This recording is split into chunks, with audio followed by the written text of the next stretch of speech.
જય હિન્દ વિદ્યાર્થી મિત્રો, તાજેતરમાં દિલ્હી હાઈકોર્ટ દ્વારા આર્ટિકલ નંબર 21 ની અંદર વીજળીનો અધિકાર ઉમેરવામાં આવ્યો છે. તો એ વિશે આપણે જોઈએ તો વીજળી મેળવવાનો અધિકાર, રાઇટ ટુ ઇલેક્ટ્રિસિટી. દિલ્હીની અંદર એક ભાડે રહેતા વ્યક્તિ જે હતા એમને 2 મહિના સુધી વીજળીનું બિલ ભર્યું નહોતું અને એ વીજળીનું બિલ ના ભરવાના કારણે વીજ કંપની દ્વારા વીજ કનેક્શન કાપી નાખવામાં આવ્યું. પરંતુ કેસ ત્યાં ઊભો થયો જ્યારે આ અમને 2 મહિના બાદ તમામ વીજળીનું બિલ ભરી નાખ્યું, તેમ છતાં પણ એમના ઘરે ઇલેક્ટ્રિસિટી આવી નહીં.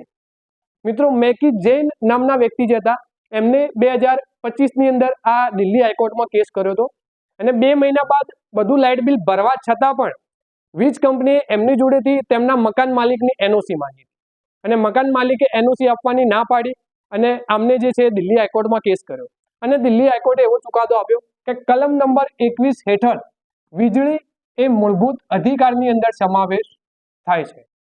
મતલબ કે આનો મતલબ જરાય એવો નથી કે તમે લાઇટ બિલ ના ભરો તો તમને વીજળી મળે, પરંતુ કોઈ પણ સિવિલ કેસના મામલાની અંદર કોઈ પણ મકાન માલિક પોતાના ભાડુઆતને વીજળી કે ઇલેક્ટ્રિસિટીથી વંચિત રાખી શકશે નહીં. એ સિવાય આપણે બીજી વાત કરીએ તો આર્ટિકલ 21 ની અંદર બીજો કયો મુદ્દો આપણે ઉમેરવાનો કે જોવાનો થાય છે, તો આ પણ એક મહત્વનો મુદ્દો છે આર્ટિકલ 21 હેઠળ. તો ડિજિટલ એક્સેસ એ હવે જીવનનો નવો મૂળભૂત અધિકાર છે. તમને બધાને ખ્યાલ છે કે હવે ઇન્ટરનેટ અને ડિજિટલ યુગ જે છે એના વગર જીવન શક્ય નથી.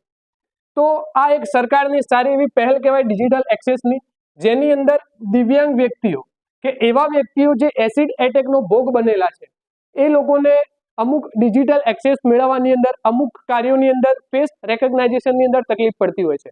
તો આરબીઆઈ અને સેબીને નાણાકીય સુધારા કરવા માટે એટલે કે એમની કેવાયસીની પ્રક્રિયાની અંદર વધુ ડિજિટલ અને સરળ બનાવવા માટેના હવે આદેશ પણ આપવામાં આવ્યા છે. તો આ પણ એક મુદ્દો ખાસ કરીને આપણે આર્ટિકલ 21 હેઠળ યાદ રાખવાનો થશે. અને એ સિવાય ત્રીજો એક મહત્વપૂર્ણ મુદ્દો જેની ચર્ચા આપણે કરીશું તો કે આર્ટિકલ 21B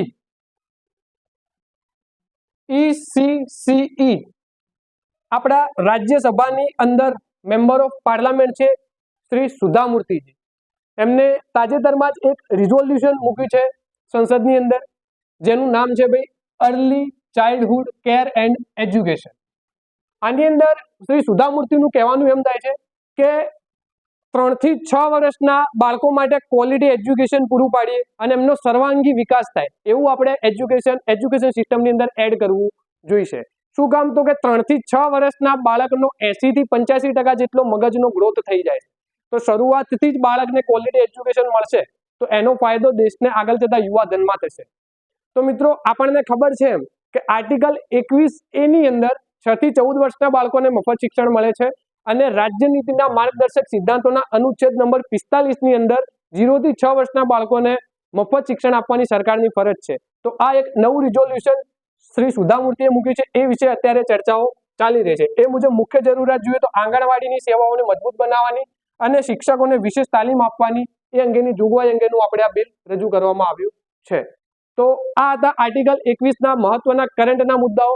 હવે તમે કોમેન્ટ બોક્સમાં જણાવજો કે આર્ટિકલ 21 મુજબ આપણને કયા બીજા અધિકારો પ્રાપ્ત થાય છે. બરાબર? Thank you so much.